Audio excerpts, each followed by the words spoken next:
Welcome back, everyone, to the English Prep Podcast. Today, we're diving into something I know a lot of you might be a little scared of, those speaking exams. It's true. Speaking exams can be pretty nerve-wracking for a lot of English learners. They can be right. But the good news is, they don't have to be so terrifying. With the right approach, you can totally rock them. Definitely. And one of the best ways to approach these exams is to think about structure. Having a clear structure is kind of like having a roadmap for the examiner. Okay, I see where you're going with this. A Yeah. roadmap.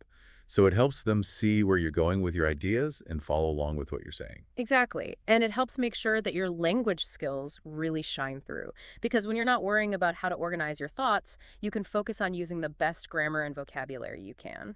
It's like if you were trying to tell a story without a beginning, middle, and end. Yeah. It would be all over the place. Right. A clear structure keeps things nice and concise, easy to understand. So, you mentioned a beginning, a middle, and an end. Is that what we're talking about when we talk about structure in a speaking exam? Yeah, pretty much. We're talking about a classic three-part structure. The introduction, the body, and the conclusion. The good old intro, body, conclusion. Mhm. Classic. Works like a charm. No matter what the question is, you can always rely on this structure to create a strong response. So let's start with that introduction. What makes a good one for a speaking exam? I feel like a lot of learners just kind of jump right in and start talking. It's tempting to just dive right in. But that introduction, well, think of it like a mini trailer for a movie. It needs to hook the examiner, make them want to hear more. So first, make sure to address the question directly right off the bat. So they know you understand what's being asked. Exactly, you've got it. And then just give a quick preview of the main points you're going to talk about. Just a little sneak peek.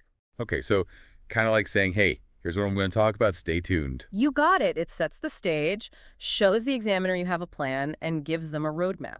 I love it. Okay, introduction, check. Now let's move on to the body of the response.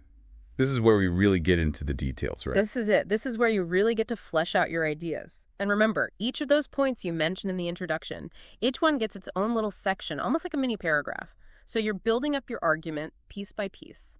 I like that visual, these little idea packages all neatly arranged. But how do we make sure each of these packages is clear and convincing? How do we make sure the examiner understands what we're saying? Do you have a method? We do. We have a method. It's called the PEEL method. PEL. I love a good acronym. It stands for point, explanation, example, and link. And it's a really simple but super effective way to develop each of your points, to really make them stand out. So first up, you got your point. The main idea, right? Right. State that clearly. Then you've got the explanation. That's where you're going to give a little more detail, a little more context, so the examiner understands what you mean. So it's like you're adding some meat to the bones of your point. I like that. Yeah, I like that. Then you're going to want to give an example. That's where you bring your point to life. Give a concrete example, maybe share a personal anecdote, something to really illustrate your point. This is where we can really use our storytelling skills. Right. Oh, absolutely. And storytelling makes it so much more engaging for the examiner. Right? Sure. Okay, so we have the point, the explanation, and the example. What's the L stand for in PEL? The link.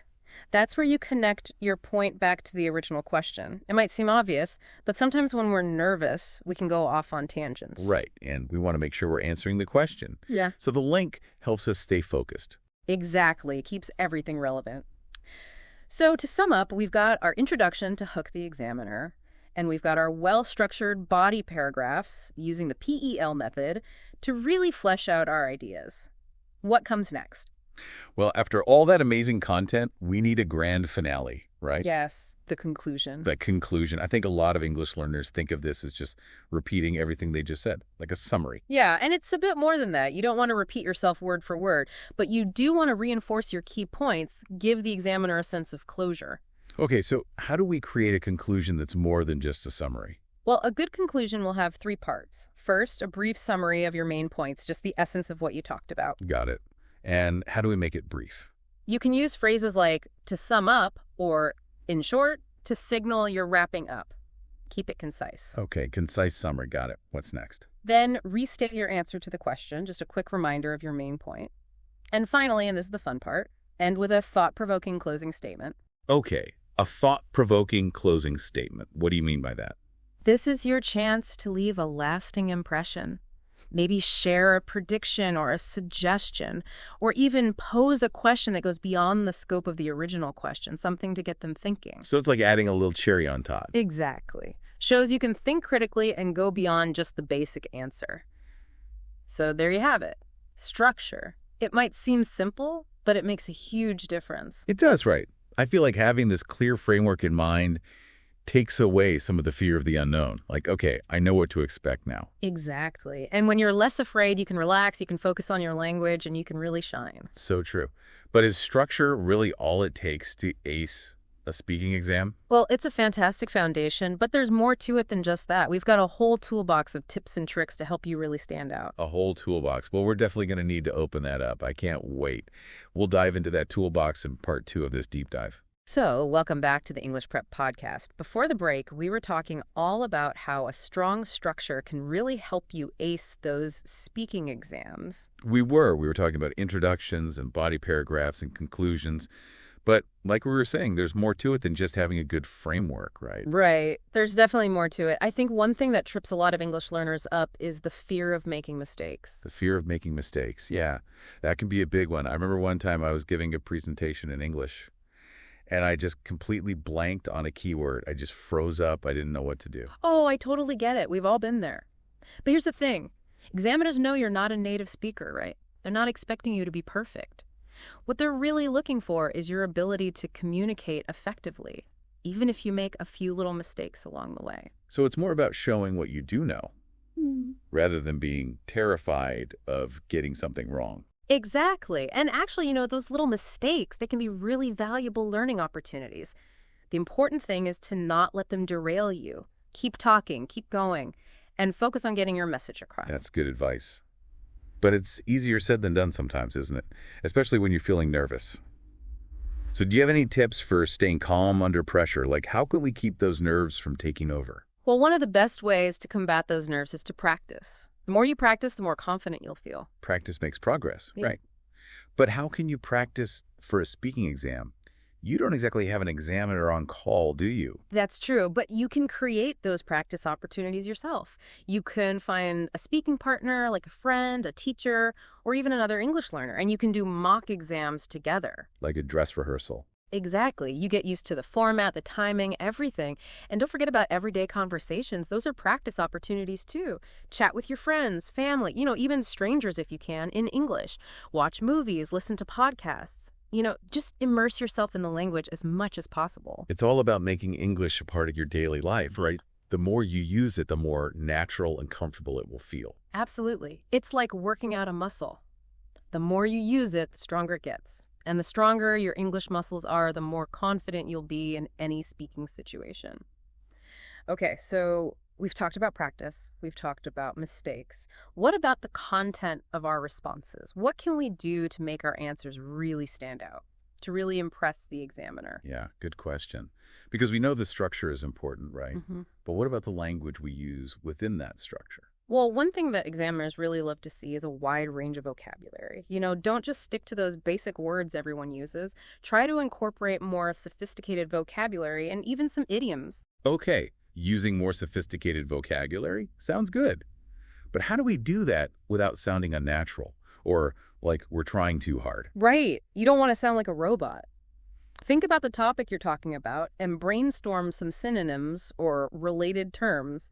For example, instead of always saying happy, you could say joyful or content or delighted.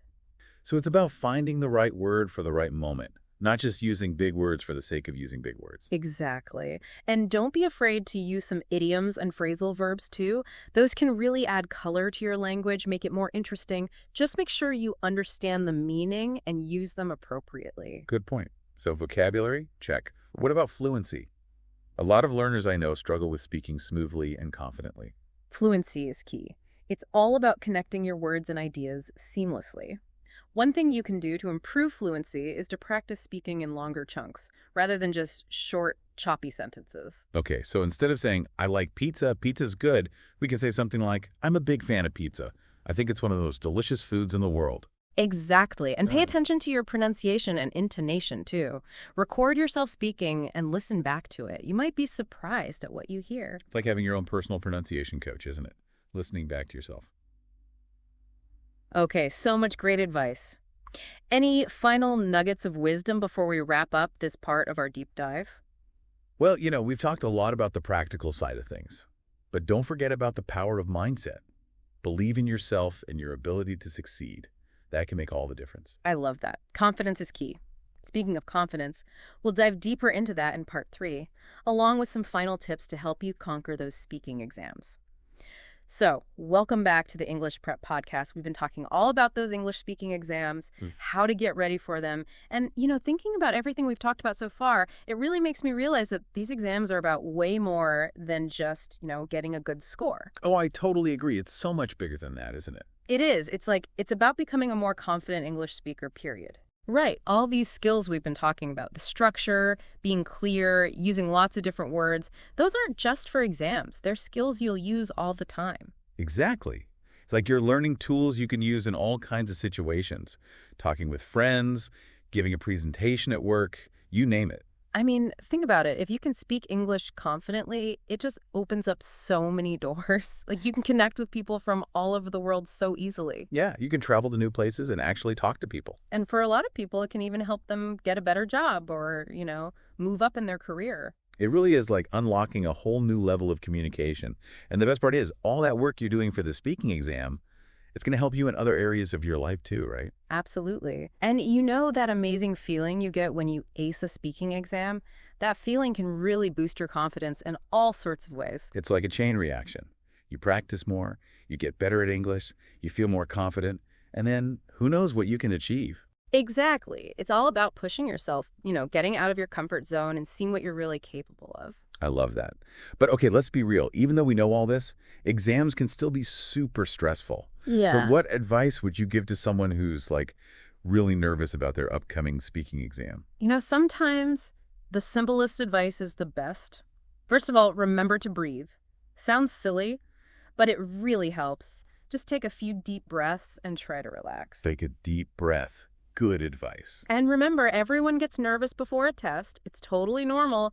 Just try to channel that nervous energy into positive energy. Use it to your advantage. Okay, so breathe. It's normal to be nervous. And use that energy to your advantage. I like it. What about any tips for the day of the exam? Any last minute things people should keep in mind? Well, make sure you get a good night's sleep the night before. Yeah, always good advice. Eat a good breakfast that morning. And maybe the most important thing is get to the exam center early so you have plenty of time to relax and just kind of get in the zone. Get in the zone. Love it. And, of course, believe in yourself. You've got this. You really do. And we're always here to help too.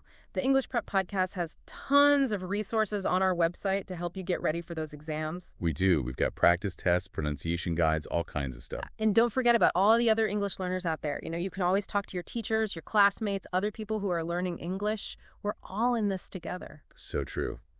And at the end of the day, learning English is a journey, not a destination. Just enjoy the process, celebrate your wins, and never stop learning. Exactly. There's always something new to discover with English. Well, that's all the time we have for today. Thanks so much for joining us for this deep dive on English speaking exams. It was great to be here. And to everyone listening, best of luck with your exams. We know you can do it. That's it for this episode of the English Prep Podcast. Until next time, keep practicing and keep learning.